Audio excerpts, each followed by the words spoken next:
त्यानंतर पूजा वगैरे होते, सर्वजण हात जोडून उभे असतात आणि त्याच वेळी झाडाची फांदी मात्र वाकते आणि खाली तुटते. तर आता एवढा मोठा अपशकुन झाल्यामुळे संगीताला मात्र मोठं टेन्शन आलेलं असतं. संगीता म्हणत असते की हा नक्की कुठला संकेत आहे आणि हा कसला अपशकुन आहे. नमस्कार मंडळी, लक्ष्मीच्या पावलांनी या मालिकेच्या आजच्या भागात आज आपण बघणार आहोत. संगीता, बाबा आणि नैना आता घरी आलेले असतात, त्यामुळे त्यांना तोंड कसं द्यावं हा कलाला मोठा प्रश्न पडलेला असतो. तरी सुद्धा ती त्यांच्या समोर जाते आणि म्हणते की आई, मी तुझ्यासाठी पाणी घेऊन येते. परंतु संगीता खूपच अस्वस्थ असते आणि ती तशीच आतमध्ये निघून जाते. तर कला देखील तिच्या मागे येते आणि संगीताला म्हणते की आई, मला माहितीये तू इतकी अस्वस्थ का आहेस. ते दुकानात जे काही झालं ना, तेव्हा संगीता म्हणते की नाही कला, देवी आई, माझ्या नैनाचं लगीन कसंही फक्त चांदेकरांच्याच घरात होऊ दे, माझं इतक्या वर्षांचं स्वप्न पूर्ण होऊ दे. तेव्हा कला म्हणत असते की अगं आई, मी सुद्धा तेच म्हणतीये, जे दुकानात झालं तो फक्त एक ऍक्सिडेंट होता. तेव्हा संगीता म्हणते की ऍक्सिडेंट? कोणाचा ऍक्सिडेंट झाला? तेव्हा कला म्हणते की आई, तू मला यामुळेच खूप आवडते. अगं ऍक्सिडेंट म्हणजे अपघात.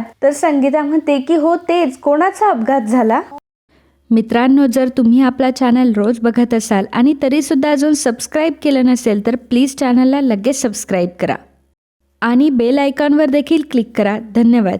कला म्हणते की अगं आई, तसं नाही, जे दुकानात जे झालं तो फक्त एक ऍक्सिडेंट होता, म्हणजे अपघात होता. त्यामध्ये कोणाचीही चूक नव्हती, तो फक्त एक योगायोग होता. त्यामुळे तू त्याचा जास्त विचार करू नकोस असं म्हणायचंय मला. आता तू नेहमीसारखी आनंदी राहा आणि कमरेला पदर खोच, कारण आपल्या नैनाताईचं श्रीमंत घरात लग्न होणार आहे आणि तेही त्या अद्वैत चांदेकर सोबत. आणि खरे बाई, तुमचं यंदाचं स्वप्न मात्र पूर्ण होणार आहे. तेव्हा संगीता खूप आनंदी होते आणि कलाची पप्पी घेते आणि म्हणते की माझं खरं शहाणं बाळ. तर इकडे अद्वैत मात्र फार रागात असतो आणि सारखी कला त्याच्या डोळ्यासमोर येत असते आणि त्यामुळे त्याचा पारा अजूनच चढत असतो. घडलेल्या सगळ्या गोष्टी त्याला आठवत असतात आणि त्या सगळ्याने तो अगदी घामाघूम झालेला असतो.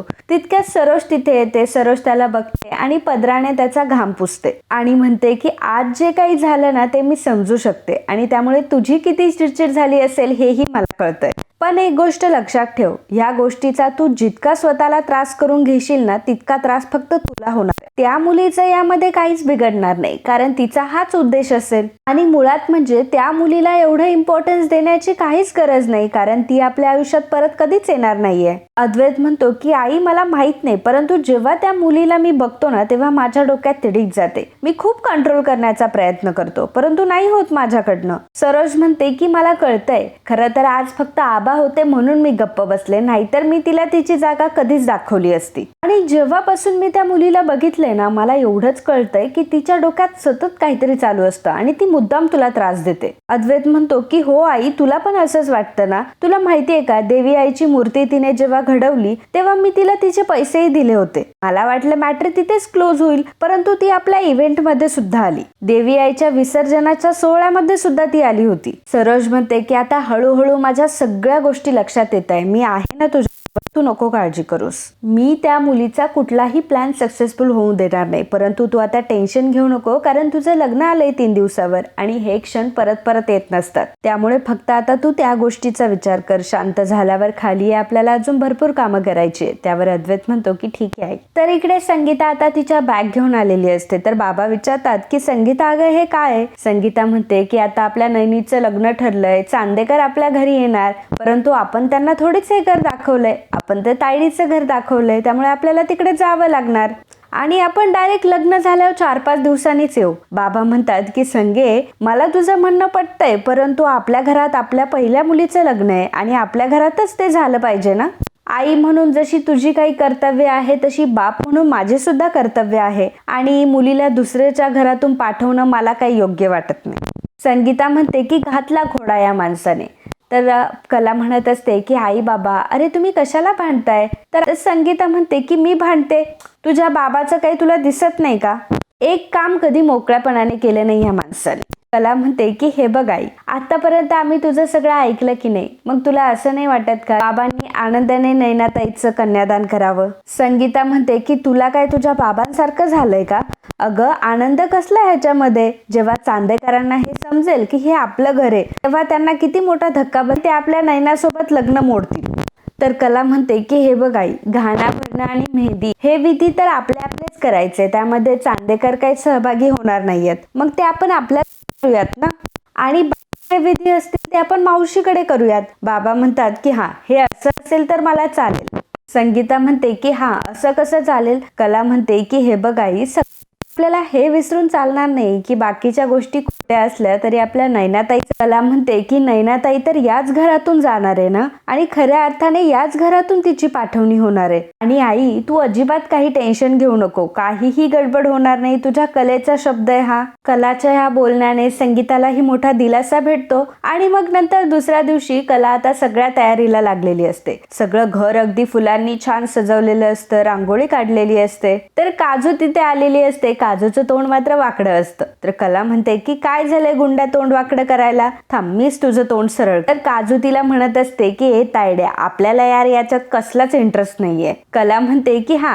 तुला आता इंटरेस्ट नाहीये, परंतु नैनाताई जेव्हा घर सोडून निघून जाईल ना तेव्हा तुला कळेल की काय होतं ते. काजू म्हणते की अगं ती सारखी आपल्याशी भांडत राहते, मला काही फरक नाही पडणार. कला म्हणते की एक्झॅक्टली, ती जर निघून गेली तर तू कोणाशी भांडणार आणि मग कोणावर तू अशी रागवणार. आता तू माझ्याशी तर काय अशी वागत नाही, मग 3 दिवसानंतर ताईचं लग्न झाल्यावर तू कोणासोबत भांडशील. काजू म्हणते की हा यार मी तर हा विचारच केला नाही, पण तायडे माझं ठीक आहे, तुझं काय. कला तिच्या डोळ्यातले अश्रू लपवते आणि म्हणते की चल मला आता दाराला तोरण लावायचंय. काजू म्हणते की चल मग मीही तुला लावून देते. त्यानंतर कला आणि काजू दोघेही मिळून दाराला सुंदर असं तोरण लावतात. त्यानंतर नैना तयार होऊन येते. मुहूर्त वेळची वेळ झालेली असते. काजू विचारते की बाबा हे मुहूर्तमेढ म्हणजे काय. त्यावर बाबा तिला सांगतात की अगं जर घरात कुठलं शुभ कार्य होणार असेल ना तर एक फांदी दाराबाहेर रोवली जाते, आणि ती झाडाची फांदी रोवली म्हणजे मुहूर्तमेढ झाली आणि त्या घरातील शुभ कार्याला सुरुवात झाली असा समज असतो.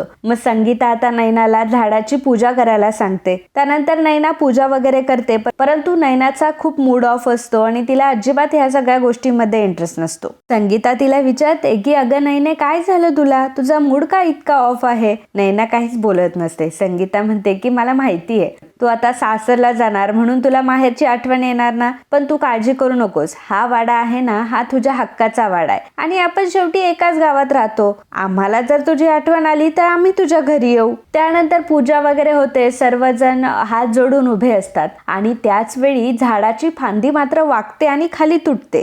तर आता एवढा मोठा अपशकुन झाल्यामुळे संगीताला मात्र मोठं टेन्शन आलेलं असतं. संगीता म्हणत असते की हा नक्की कुठला संकेत आहे आणि हा कसला अपशकुन आहे. कला तिची मनधरणी करत असते आणि म्हणत असते की अगं आई वाऱ्याने वाकली असेल फांदी, एवढा कशाला विचार करतेस. आणि मग कला स्वतःच्या हाताने पुन्हा ती फांदी रोवते. तर इकडे चांदेकरांच्या घरी सुद्धा अगदी जोमाने तयारी सुरू असते आणि अद्वैत त्याच्या फोन मध्येच असतो. तेव्हा रागिनी त्याचा फोन काढून घेते आणि म्हणते की तुझं लग्न आता 2-3 दिवसावर आलंय तरी तुझं फोन मधून डोकं काही सुटत नाही, मी आता तुला तुझा फोनच देणार नाही. तेव्हा अद्वैत म्हणत असतो की अगं काकू ऐक ना, मला माझा फोन दे ना, वाटलं तर मी तुला नवीन साडी घेऊन देतो. परंतु रागिनी म्हणते की अजिबात मिळणार नाही. तर आता खऱ्यांच्या घरी घाणा भरण्याचा कार्यक्रम असतो. सगळ्या बायका आलेल्या असतात, सगळ्यांचा चहा पाणी होतो. संगीता मात्र तिच्या चांदेकरांच्या घरी सोयरीक जमल्यामुळे बायकांना कौतुक सांगत असते आणि तिच्या नैनाचं कौतुक करत असते.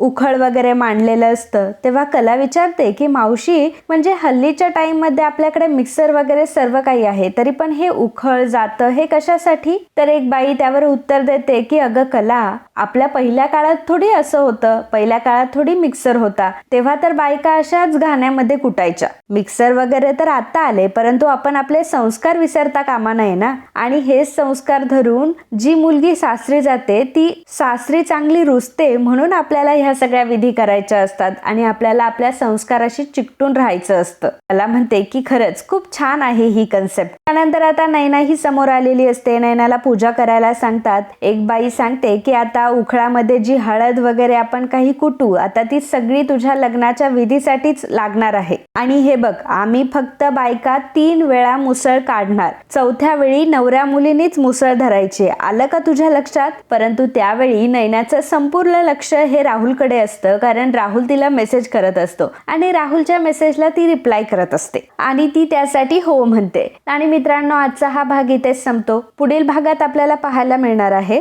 तर राहुल आता ज्यावेळी नैनाला मेसेज करत असतो त्याच वेळी अद्वैत तिथे येतो आणि अद्वैत आता राहुलच्या हातातून फोन हिसकावून घेतो. राहुल मात्र खूप घाबरलेला असतो. राहुल म्हणतो की ब्रो अरे काय करतोयस तू? तेव्हा अद्वैत म्हणतो की अरे राहुल मला ऍक्च्युली नैनाला फोन करायचा, माझा फोनच काढून घेतलाय काकूने. आणि असं म्हणून आता तो नैनाला कॉल लावायला जातो आणि तेवढ्यातच ते मेसेजही बघ आणि तो आता राहुलला विचारतो की हे सर्व काय आहे. तेव्हा राहुल खूप घाबरलेला असतो. त्यानंतर नैनाला कॉल येतो. नैनाला कॉल आल्यानंतर नैना तिथून लगेच निघून जाते आणि नेमकं चौथ्या टाइमला आता मुसळ पडणार असतं आणि कला ते मुसळ हातात घेते. त्यामुळे सगळ्या बायका अगदी चकित होतात. तर मित्रांनो, असेच लक्ष्मीच्या पावलांनी या मालिकेचे डेली अपडेट बघण्यासाठी आत्ताच आपल्या चॅनलला सबस्क्राईब करा. आणि हा व्हिडिओ जर तुम्हाला आवडला असेल तर व्हिडिओला लाईक आणि कमेंट करायला अजिबात विसरू नका. धन्यवाद.